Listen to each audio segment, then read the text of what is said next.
So this would be our first lecture in polity. तो यहाँ पे हम लोग चर्चा करने वाले हैं ब्रिटिशर्स के बारे में, जो कि इंडिया में आए थे ट्रेडर बन के, और ईस्ट इंडिया कंपनी फॉर्म जो हुआ था, जो चार्टर ग्रांट किया गया था क्वीन एलिजाबेथ फर्स्ट के द्वारा इन 1600 AD में. एक्चुअली 31 दिसंबर 1599 को साइंड हुआ था एलिजाबेथ के द्वारा ये चार्टर. इसमें कुछ एक्ट्स हैं जो हम लोग देखने वाले हैं, जो कंपनी को हेल्प करेगा अपना बिज़नेस को और अच्छे से फैलाने के लिए इंडिया में. और हम लोग स्टार्ट करते हैं. तो ब्रिटिश जो है भारत आता है ट्रेडर बन के, और ईस्ट इंडिया कंपनी को ये राइट्स मिला था कि आप जाओ और जाके ट्रेड करो. एक्चुअली जोग्राफिकली भी देखा जाए तो जो इंग्लैंड है वो यूरोप में है, और वहाँ पे बहुत ज़्यादा ठंड पड़ता है. तो वहाँ पे जो स्पाइसेस है वो वहाँ पे नहीं उगाया जाता है बिकॉज ऑफ क्लाइमेटिक कंडीशन. तो पहले क्या होता था, जैसे ये अपना इंडिया है और यहाँ कहीं पे यूरोप है, तो यहाँ से जो ट्रेड होता था वो लैंड रूट्स के द्वारा होता था, यहाँ से यहाँ. तो बीच में अरब ट्रेडर्स लोग आते थे, अरब ट्रेडर्स. बट ये रेनेसेंस जो हुआ था यूरोप में, उसके बाद ये रास्ता उन लोगों के लिए नहीं बचा. अब उन्हें स्पाइसेस भी चाहिए, ट्रेड भी करना है, तो वो लैंड रूट के थ्रू ट्रेड नहीं कर सकते. अब उन्होंने एक दूसरा तरकीब सोचा, सी रूट के थ्रू. और जैसा कि हम लोग जानते हैं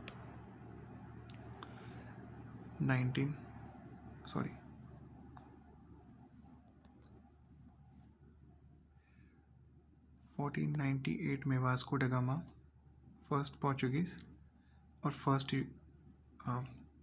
फॉरेनर जो कि इंडिया आया था, और ये भारत आया था through Cape of Good Hopes के थ्रू. तो अब तक पूरी दुनिया को पता चल गया था कि इंडिया नाम का एक कंट्री है जो कि बहुत रिच है कल्चर वाइज और ट्रेड वाइज ऑल्सो. और तो ऐसे ही ब्रिटिश को ट्रेड राइट्स मिलता है क्वीन एलिजाबेथ फर्स्ट से कि आप जाओ भारत में ट्रेड करो, और कंपनी जो है ट्रेड राइट्स लेके चल पड़ती है. और यहाँ से क्वेश्चन पूछा भी गया है बेसिकली SSC GD में. क्वेश्चन बना था यहाँ से कि ईस्ट इंडिया कंपनी को चार्टर एक्ट किस वर्ष मिला था, दैट इज़ 1600 AD. किसके द्वारा? क्वीन एलिजाबेथ फर्स्ट के द्वारा.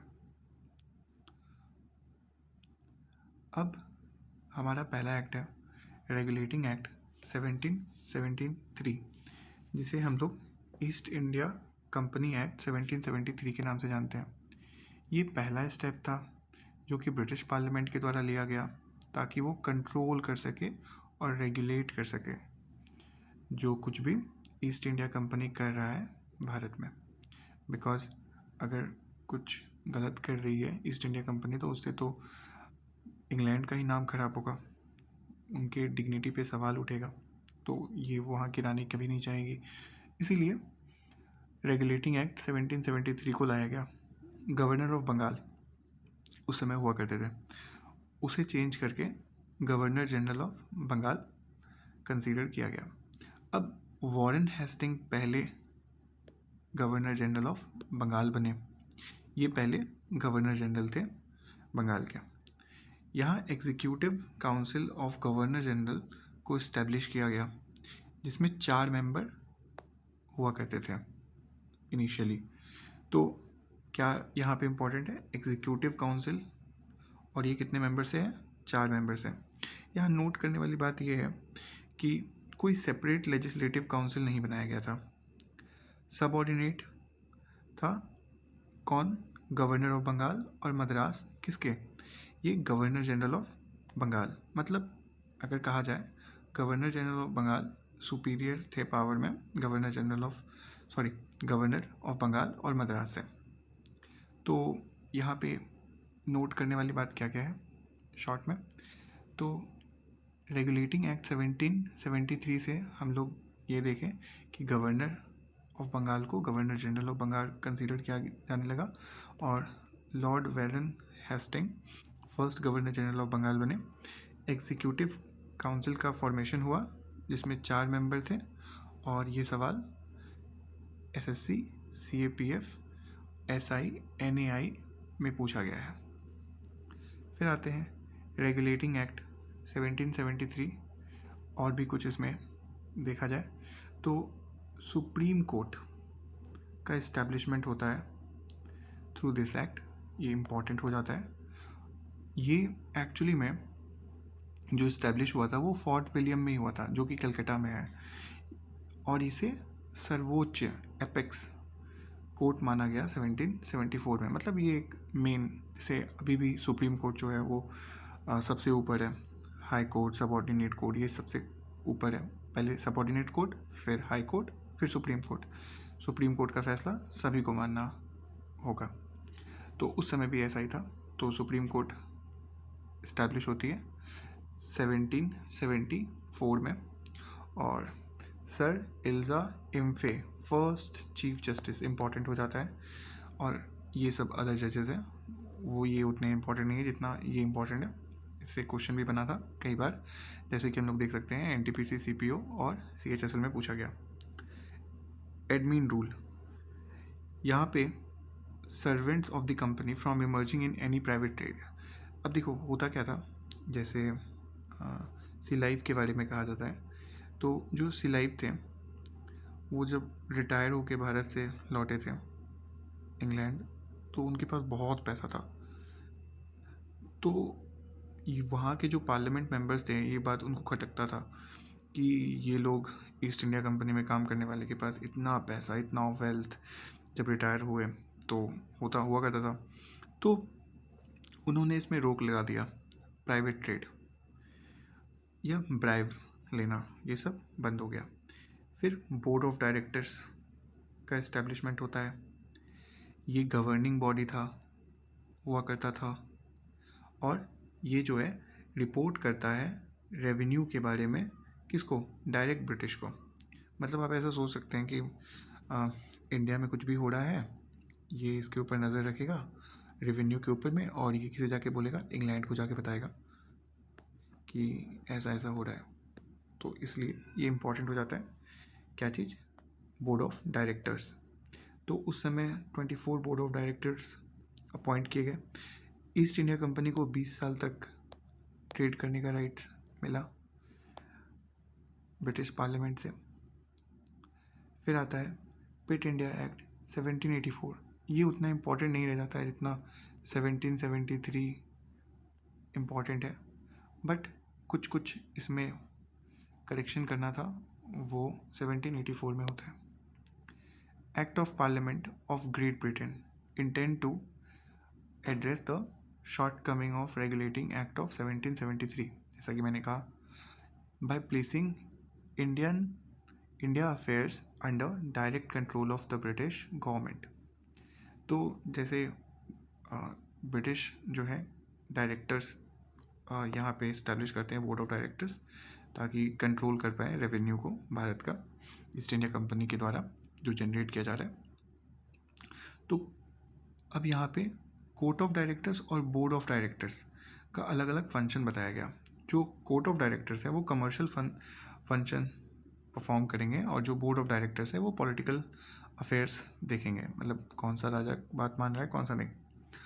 अदर 1784 चैलेंजेस क्या था, strength of governor general council को रिड्यूस किया गया 3 मेंबर में। Governor councils way established in Madras and Bombay. मतलब देखो मद्रास और बॉम्बे में को पहले उतना इज्जत नहीं मिला, मतलब गवर्नर जनरल ऑफ बंगाल ही हेड होगा, बट अब ब्रिटिशर्स को लग रहा होगा कि नहीं कुछ मिस्टेक तो नहीं हो गया, तो थोड़ा सा पावर इन लोगों को भी दे दिया गया। Charter act of 1793 east India company के ट्रेड को राइट्स को 20 साल के लिए और एक्सटेंड किया जाता है। रेवेन्यू बोर्ड और रेवेन्यू पॉलिसी को इस्टेब्लिश किया जाता है कब? 1793। ये इम्पॉर्टेंट हो जाता है, इससे उतना क्वेश्चन बना तो नहीं है बट हाँ आने का चांस है, तो इसे देख लेंगे। फिर चार्टर एक्ट ऑफ 1813, यहाँ पे क्या होता है, जो मोनोपोली था ईस्ट इंडिया कंपनी का उसे ख़त्म कर दिया जाता है। अब ईस्ट इंडिया कंपनी सिर्फ टी का ट्रेड कर सकता है और चाइना के साथ ट्रेड कर सकता है, और जितना भी ईस्ट इंडिया कंपनी का राइट्स था उसको टर्मिनेट कर दिया गया इस 2 राइट्स को छुड़ा करके, और ये एनटीपीसी में पूछा गया सवाल है। चार्टर एक्ट 1833, तो यहाँ गवर्नर जनरल ऑफ बंगाल का फिर से नाम चेंज करके गवर्नर जनरल ऑफ इंडिया कर दिया जाता है। तो पहले क्या था, पहले गवर्नर हुआ करता था, गवर्नर, फिर गवर्नर जनरल, और फिर अब चेंज होके गवर्नर जनरल ऑफ इंडिया। तो ये लॉर्ड बेंटिक पहले गवर्नर जनरल, कमेंट में बताएंगे गवर्नर जनरल कौन थे, तो ये वॉरेन हेस्टिंग थे। This was the first step towards centralisation in British India. तो ये पहला स्टेप माना जाता है चार्टर एक्ट ऑफ 1813, जहाँ पे ब्रिटिश इंडिया को सेंट्रलाइज करने की कोशिश किया गया। ये जो एक्ट है ये एंड कर देता है ईस्ट इंडिया कंपनी का कमर्शियल फंक्शंस को, और ये प्योरली अब एडमिनिस्ट्रेटिव बॉडी बन के रह जाता है। तो अगर एग्ज़ाम में आता है कि किस एक्ट के थ्रू सेंट्रलाइज्ड स्टेप लिया गया पहली बार, तो हम लोग कहेंगे चार्टर एक्ट ऑफ 1813। अगर ये क्वेश्चन बनता है कि एक्चुअली यहाँ से स्टार्ट हो गया था, ठीक है, यहाँ पे जाके फुल्ली सेंट्रलाइज्ड हो चुका था, बिकॉज यहाँ पे आप ट्रेड राइट्स ख़त्म कर दोगे, आप सिर्फ 2 राइट छोड़ोगे, जैसे trade off T, trade off China, trade with China, but यहाँ आके तो ये पूरा कमर्शियल बॉडी का फंक्शन ही ख़त्म हो गया, अब सिर्फ ये एडमिनिस्ट्रेटिव बॉडी बन के रह गया। तब आता है चार्टर एक्ट ऑफ 1853। यहाँ पे एग्जीक्यूटिव और लेजिस्लेटिव काउंसिल्स का फॉर्मेशन होता है, और ये लेजिस्लेटिव काउंसिल 6 मेंबर काउंसिल होती है, जिसमें से 4 जो मेंबर होंगे उनको provincial government of Bombay, Madras और बंगाल एंड आगरा से चुना जाएगा, और रिमेनिंग 2 को अपॉइंट किया जाएगा ब्रिटिश पार्लियामेंट के द्वारा डायरेक्टली। सिविल सर्विस रिफॉर्म्स 1853 में लाया जाता है। वैसे तो इसे पहली बार जो कहा गया था वो 1835 में वुड डिस्पैच रिफॉर्म्स में बताया गया है, बट इसका अगर इम्प्लीमेंटेशन होता है सिविल सर्विस रिफॉर्म्स का, तो वो 1853 में होता है। अच्छा, पहले इसे ICS के नाम से जाना जाता था, और ये बेसिकली जो एग्ज़ाम होता था वो इंग्लैंड में होता था उस समय, और ये सिविल सर्वेंट रिक्रूट, इससे पहले क्या होता था, इससे पहले सिफारिश चलती थी कि अगर कोई जान पहचान है तो आपको कलेक्ट्रेट या फिर आपको SP बना दिया जाएगा किसी डिस्ट्रिक्ट का इंडिया में। बट 1853 के बाद ये फुल कॉम्पिटिटिव मोड में कंडक्ट कराया जाने लगा। अब ये मेरिट बेस्ड हो गया था। Then comes British crown rules. तो ये क्यों इम्पोर्टेंट हो गया था, 1857 में रिवॉल्ट हुआ था, फर्स्ट इंडिपेंडेंस रिवॉल्ट। इसमें इंडिया को सक्सेस तो नहीं मिला, बट ब्रिटिश को अपना गलती रियलाइज़ होता है, और वो उसे ठीक करने की कोशिश करती है बेसिकली। तो ये जो कोड शिफ्ट हुआ वो इसलिए हुआ, establish the supremacy of the British crown, मतलब अब full to British crown India पे रूल करेगी। English crown is example of nominal executive. अब एक होता है रियल एग्जीक्यूटिव एक होता है नॉमिनल एग्जीक्यूटिव। तो ये हम लोग आगे जाके और डिटेल में देखेंगे। Government of India act 1858, act for good government of India. ये इसलिए था बेसिकली, इससे पहले सती प्रथा बैन हो गया था, उससे पहले विडोडी मैरिज एक्ट आया, सॉरी बाद में विडोडी मैरिज एक्ट आया। तो कहीं ना कहीं ब्रिटिश को लग रहा था कि ब्रिटिश अब इंडियन कल्चर में इंटरफेयर कर रहा है, जिससे उसका जो रिलेशन है इंडिया के साथ वो अच्छा नहीं हो रहा है, और वो लोग विद्रोह कर रहे हैं। इससे उनके नाम को ख़राब पहुंचेगा और उनके बिजनेस में इम्पैक्ट पड़ेगा। तो वो लोग क्या करते हैं, उसे ठीक करने की कोशिश कर रहे हैं बेसिकली।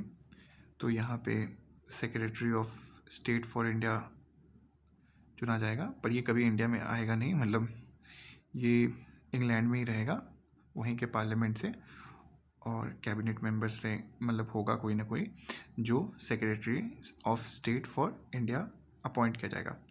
गवर्नर जनरल को रिप्लेस कर दिया गया वाइस रॉय से। तो हम लोग देखेंगे 1773 में गवर्नर जनरल ऑफ बंगाल बना। फिर 1833 में governor general of India and और अब 1858 में vice Roy Lord Canning was the first. अब कमेंट में बताएंगे कि पहला गवर्नर जनरल ऑफ बंगाल कौन था और गवर्नर जनरल ऑफ इंडिया कौन बना था। और governor general of Bengal, sorry viceroy जो है वो लॉर्ड कैनिंग को बनाया गया, was the first viceroy of India and the last governor general of India. ये भी चीज़ बहुत बार पूछा गया है, जैसे CGL प्री 2022, CPO 2016 और CGL 2022 प्री में पूछा गया है।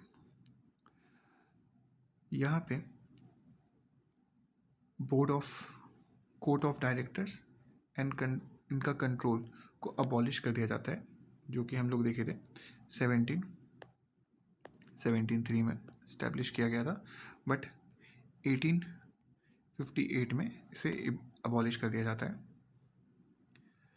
अब काउंसिल एक्ट ऑफ 1861, ये बेसिकली 1858 में जो एक्ट था उसी में कुछ इम्प्रूवमेंट करने की कोशिश की गई ब्रिटिश के द्वारा। तो यहाँ पे viceroy executive plus legislative council, ये अनऑफिशियल, जिसमें से 3 मेंबर्स जो होंगे वो इंडियंस होंगे।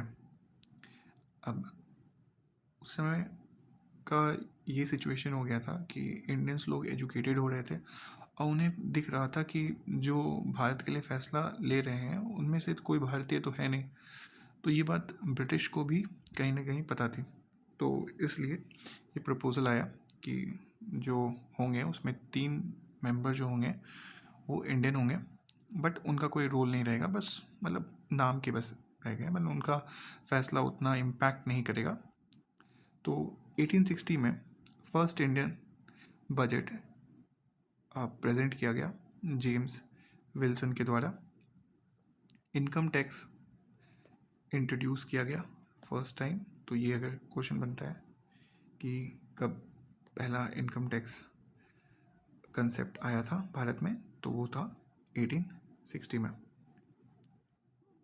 कलर ड्यूरिंग लॉर्ड कैनिंग और ऑडिटर जनरल ऑफ इंडिया, जो कि पर्स मतलब ऐसे कहा जाता है कि इंडिया का जो एक्सपेंडिचर है या फिर इनकम है ये देखते हैं ऑडिटर जनरल 1860, वो भी इसी वर्ष आया था। लेजिस्लेटिव काउंसिल इस्टेब्लिश किया गया, सेंट्रल एंड प्रोविंशियल मतलब स्टेट। आज हम लोग देखते हैं बिहार, झारखंड, यूपी, ये स्टेट है, तो उसी तरह से प्रोविंशियल, स्टेट एंड सेंटर। जैसे अभी गवर्नमेंट है सेंटर में, Modi government, BJP government, sorry, तो उसी तरह से सेंटर। बट उस समय ऐसा कुछ नहीं था, अभी तो डेमोक्रेटिक रूल है इंडिया में, बट डेमोक्रेसी है भारत में।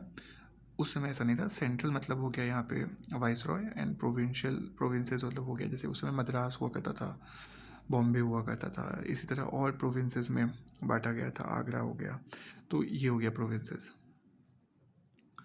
तो जब भारत आज़ाद हुआ था उस समय भारत के पास टोटल 11 प्रोविंसेस हुआ करती थी।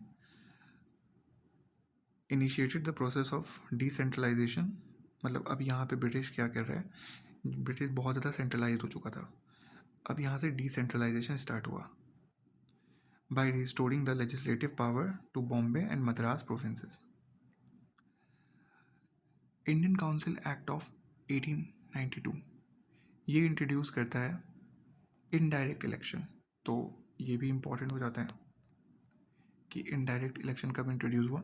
आप बताएंगे इनकम टैक्स किस ईयर में इंट्रोड्यूस हुआ था। Second thing, who was the first governor general of India, governor general of India first comment में।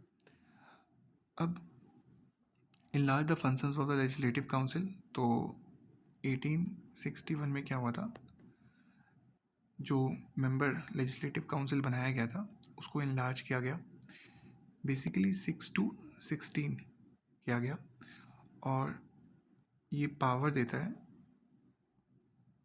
एग्जीक्यूटिव काउंसिल को कि वो बजट को डिस्कस कर सके और एड्रेस कर सके क्वेश्चंस को एग्जीक्यूटिव से। सेकंड यहाँ इम्पोर्टेंट ये है, सेकंड हम लोग देखेंगे Indian council act of 1909, Morley Minto reforms.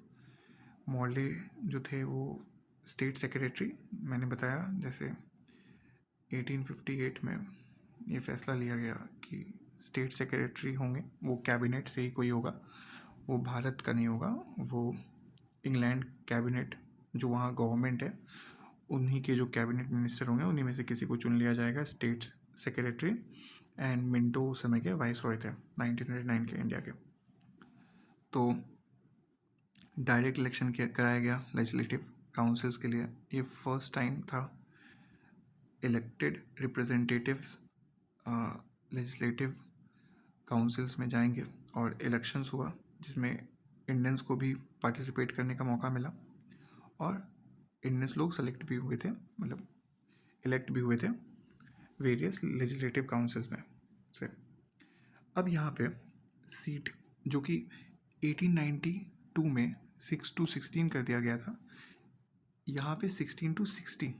अब धीरे धीरे हम लोग देखेंगे कि यही आगे जाके आज जो प्रेजेंट में 550 लोकसभा सीट्स हैं एंड 250 अराउंड राज्यसभा सीट हैं, वो पहले यहाँ से स्टार्ट हुए थे, धीरे धीरे करके ये बढ़ता गया। फिर आते हैं इंडियन काउंसिल एक्ट ऑफ 1909। यहाँ पे पहली बार कम्युनल रिप्रेजेंटेशन का एग्जाम्पल देखा गया। तो देखिए एग्ज़ाम में बहुत बार आता है, ये मेरा स्टार्ट है तो सॉरी फॉर फंबल, और हम लोग यहाँ देखेंगे पढ़ाई पे वापस आते हैं। तो कुछ कुछ जो क्वेश्चंस बहुत डीप से बन जाते हैं वो ये बनते हैं कि इनकम टैक्स पहले कब आया था, किस वर्ष आया था, किस ईयर में इंट्रोड्यूस हुआ था। फिर जैसे कम्युनल रिप्रेजेंटेशन कब किस एक्ट में देखने को मिला, तो 1909 में, बिकॉज हम लोग जानते हैं कि 1905 में पार्टीशन ऑफ बंगाल हुआ था, 1906 में स्वदेशी मूवमेंट देखने को मिला। तो ब्रिटिश यहाँ पे बिल्कुल नहीं चाहेगी कि भाईचारा बढ़े, फ्रेटर्निटी बढ़े इंडिया में, तो वो और ज़्यादा कम्युनल टेंशन क्रिएट करने का कोशिश करेगी। तो 1909 में कम्युनल रिप्रेजेंटेशन देखने को मिला, मतलब जिस इलाके में मुस्लिम पॉपुलेशन ज़्यादा है तो वहाँ पे मुस्लिम ही खड़े होंगे, जिस इलाके में हिंदू पॉपुलेशन ज़्यादा है वहाँ हिंदू ही खड़े होंगे, तो इससे कम्युनल टेंशन इंक्रीज़ होगा। तो ये पूछा भी गया है CGL 2016 और 2020। हम लोग लास्ट में एक क्वेश्चंस का सेट करेंगे जहाँ पे हम लोग रिसेंट क्वेश्चन देखेंगे। ये सब तो पहले का क्वेश्चन पूछा गया था, और कुछ कुछ क्वेश्चंस इधर रिसेंट ईयर में भी रिपीट हुआ है, मैं यहाँ पे डाल नहीं पाया, सॉरी फॉर दैट, बट हम लोग देखेंगे ज़रूर। Indians for the first time in the viceroy executive, तो पहली बार वाइसरॉय एग्जीक्यूटिव में जाने को मौका मिला इंडियंस को एक्ट ऑफ 1909 से। और Satyendra Prasad Sinha was the first person who got this opportunity as the law member बन के। ये पहले इंडियन हैं जो कि वाइसरॉय एग्जीक्यूटिव में गए। अब आते हैं गवर्नमेंट ऑफ इंडिया एक्ट 1909, जिसको मॉन्टेग कैम्प्सफोर्ड रिफॉर्म्स भी कहा जाता है। मॉन्टेग जो थे वो स्टेट सेक्रेटरी थे, जैसे कि यहाँ पे हम लोगों ने देखा कि मॉर्ले मिंटो रिफॉर्म्स में जो मॉर्ले थे वो स्टेट सेक्रेटरी थे, उसी तरह से यहाँ पे मॉन्टेग जो थे वो स्टेट सेक्रेटरी थे एंड कैम्प्सफोर्ड उस समय के वाइसरॉय थे भारत के।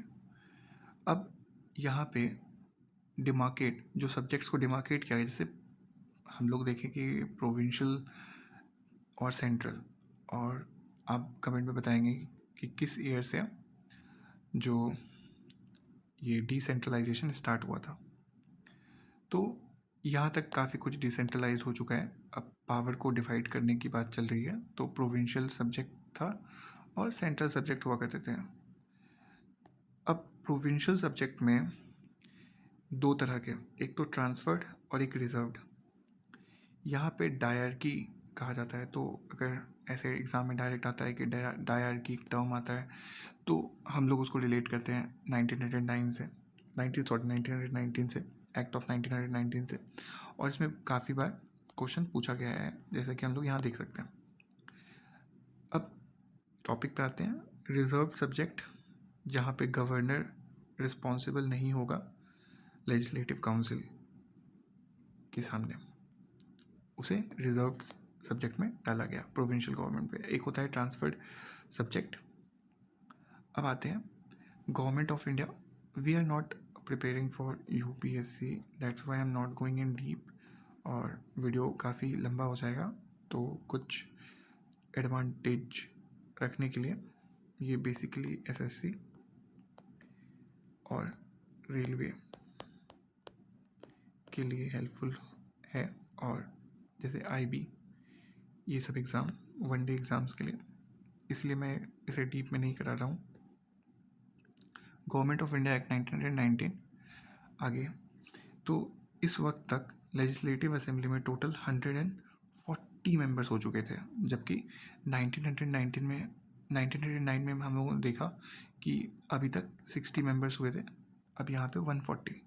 एंड लेजिस्लेटिव काउंसिल्स में, ओके, हम लोग लेजिस्लेटिव काउंसिल्स के बारे में देख रहे हैं, तो यहाँ पे 140 मेंबर्स और यहाँ पे 60 मेंबर्स। आज बेसिकली हम लोग जानते हैं कि एक लोकसभा है और एक राज्यसभा है, तो उस वक्त लेजिस्लेटिव असेंबली हुआ करती थी और लेजिस्लेटिव काउंसिल्स। फिक्स टेन्योर था 5 इयर्स, जैसे कि आज भी है। और फर्स्ट सेंट्रल लेजिस्लेटिव असेंबली जो बनाया गया था इंडिया में by the government of India act 1919 इन 1920 में फुल्ली बन के तैयार हुआ था, बट ये स्टार्ट हुआ था 1919 में by the act of government of India act. तो ये भी याद करने वाला चीज़ है। फर्स्ट सेंट्रल लेजिस्लेटिव असेंबली 1920 में बना था under government of India act 1919। जो अदर प्रोविंसेस थे वहाँ पे direct election provided for the establishment of public service commission, and true the rule made under India act 1919 was known as devaluation rule. This is also important, devaluation rule। जो कोई भी rule under act India act 1919 के अंदर आया उसे devaluation rule कहा जाने लगा, या हम लोग कहते हैं। अब आते हैं साइमन कमीशन। अब हुआ क्या था, 1928 में साइमन कमीशन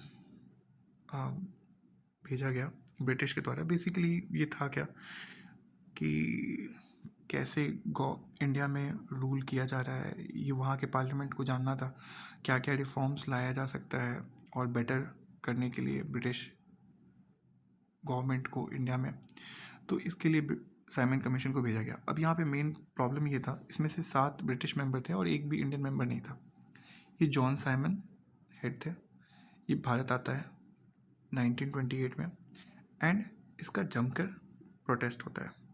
क्यों होता है? क्योंकि अगर भाई अब भारत की भलाई के लिए किसी को भेज रहे हो तो उसमें आप एटलीस्ट इंडियन तो रखो, एटलीस्ट एक इंडियन भी तो रखो। बट ऐसा नहीं था। 7 मेंबर्स थे, वो भी सारे के सारे ब्रिटिश। अब और इसमें हमारे लाला लाजपत राय मार्टियर्ड हो जाते हैं साइमन कमीशन एक्ट को प्रोटेस्ट करते हुए।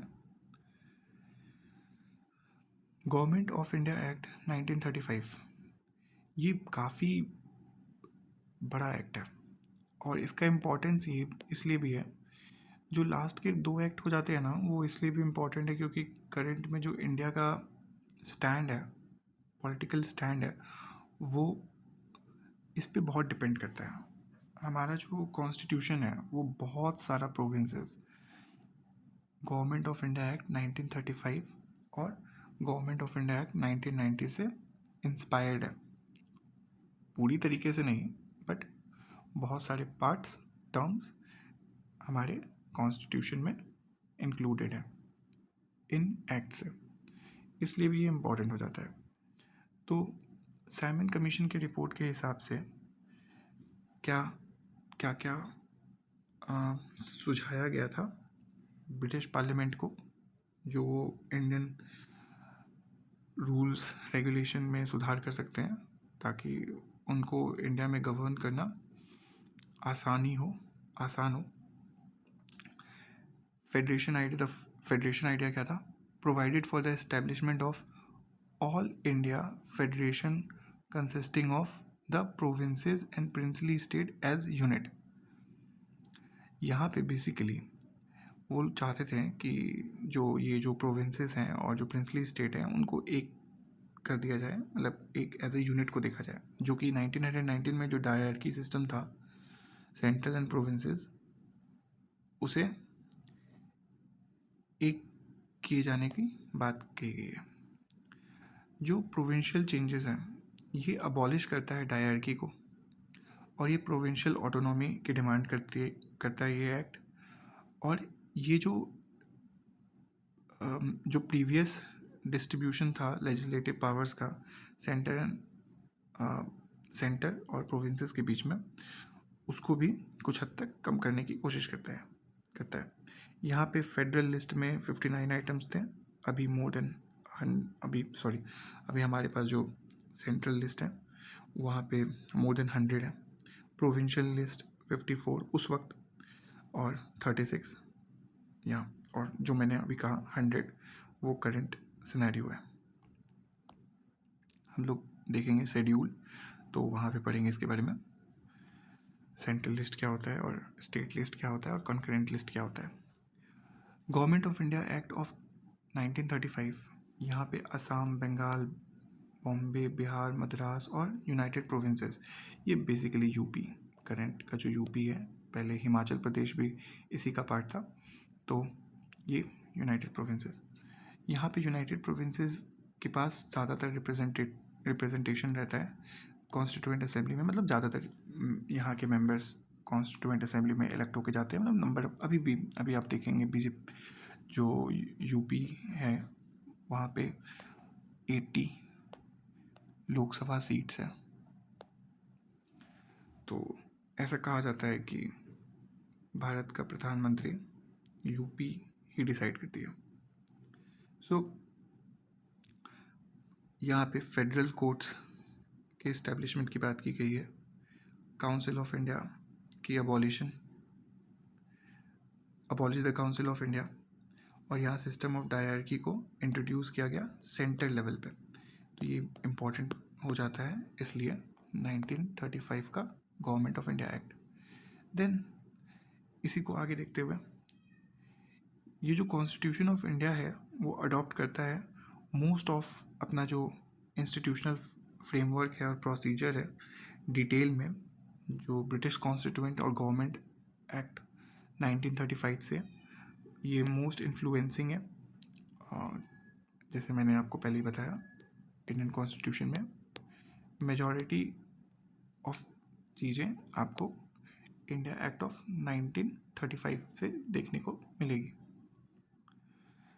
Residuary powers were given to the governor general, जो बचा हुआ पावर आज सेंट्रल को दिया जाता है ये पावर।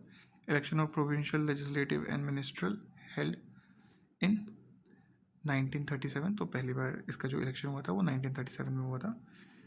अब at Faizpur session of Congress, जो कि 1936 में, Pandit Jawaharlal Nehru describe the government of India act as new character of bondage, sorry extremely sorry, new charter of bondage.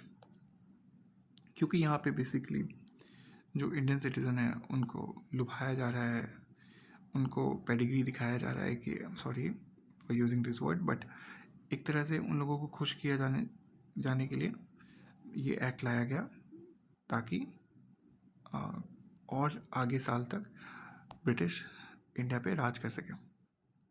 Then finally Indian act of independence 1947 में आता है।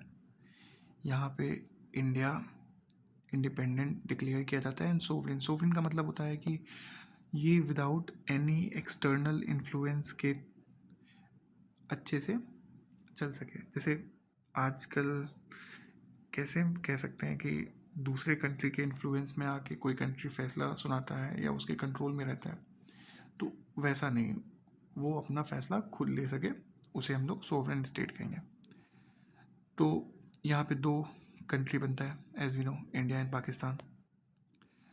तो न्यू गवर्नेंस रूल इस्टेब्लिश, जिसमें India और पाकिस्तान दो कंट्री बन के आए, और इंडिया जो है वो सेंट्रल और स्टेट, और इंडिया का जो है वो क्या है, यूनिटी, सारे स्टेट एक साथ मिलके भारत बनता है।